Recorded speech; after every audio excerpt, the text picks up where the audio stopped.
안녕하십니까 시청자 여러분, 이주천TV의 이주천입니다. 다시 제주 4.3 사건 문과 답 시간입니다. 지금 3월 넘었으면서 날씨가 오후에는 많이 풀린 것 같습니다. 아무쪼록 건강에 유의하실 부탁을 드립니다. 자, 오늘 다시 제주 4.3 사건 문과 답 시간입니다. 질문 145번째입니다. 145번. 질문 145번입니다.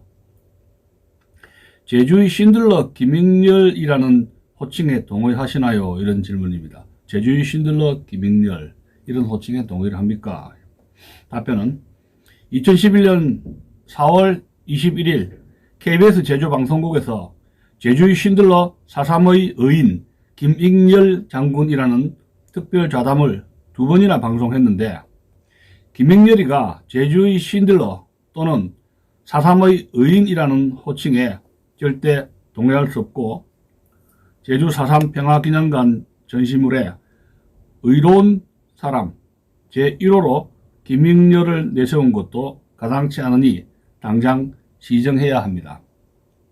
그리고 조석이 정부 보고서 428 평화협정 내용을 전면 수정하지 않으면 안 됩니다.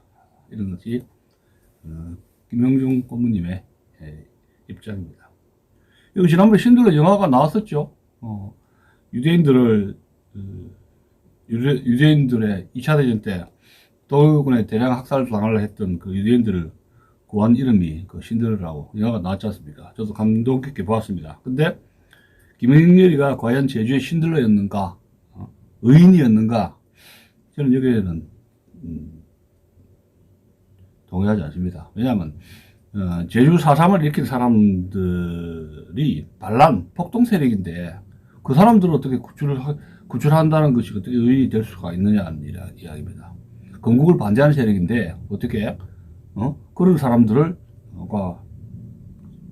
구하는 것이 의인이 될 수가 있는가, 이런 이야기입니다. 자, 질문 146번입니다. 146번째 질문입니다. 정부 보고서에서 왜곡한 4.28 평화회담을 비판한 논문이 있나요? 정부 보고서에서 왜곡한 4.28 평화회담을 비판적으로 검토한 논문이 있습니까? 답입니다. 있습니다. 2009년 2월 제주대학교 대학원 사학과 김용철의 석사학위 논문 제목은 제주 4.3 초기 경비대와 무장대 협상 연구라는 논문이 있습니다. 석사 논문입니다. 논자는 김영철은 이 논문에서 기고문과 유고문을 비교하여 다음과 같이 분석하고 김익렬을 비판했습니다. 자, 거기서 비판점은 총 6가지입니다. 첫 번째, 김익렬과 김달삼 회담일은 4월 28일이 아니고 4월 30일이라는 겁니다. 날짜가 틀렸다는 거죠. 회담 날짜는 28일이 아니고 30일이라는 겁니다. 두 번째 비판은 정부 보고서가 4.28 평화협상이 4.3 사건의 평화적 해결을 가져올 수 있는 그 유일한 계기로 언급되는 것은 인정하기 어렵다는 겁니다. 4.28 평화협상이 어떤 평화 해결의 유일한 대책이었다, 그렇게 과대평가해서는 안 된다는 거죠. 자, 세 번째, 무장대의 주장은 인민유격대 무장대의 김달삼의 무장대의 주장은 단정 반대이고, 단정 반대라는 것은 건국을 반대한다는 거 아닙니까? 단정 반대이고, 단정을 목표로 하는 미군 정부와는 사실상 평화적인 사태 해결 가능성이 없었다는 것이죠. 자, 네 번째, 김달삼의 요구 조건은 단정 반대를 비롯해서 더 심하게 나갑니다. 김달삼의 요구 조건: 경찰 무장 해제, 도내 관청 고급관리 전면 경질 등 미군정이 제주도에 대한 지배권을 포기하라는 것과 다름이 없기 때문에 협상 당사자가 협의할 수 없는 내용들입니다. 이 협상 안 되는 거죠. 김달삼이가 무리한 요구를 한 거예요. 자, 다섯 번째 문제점.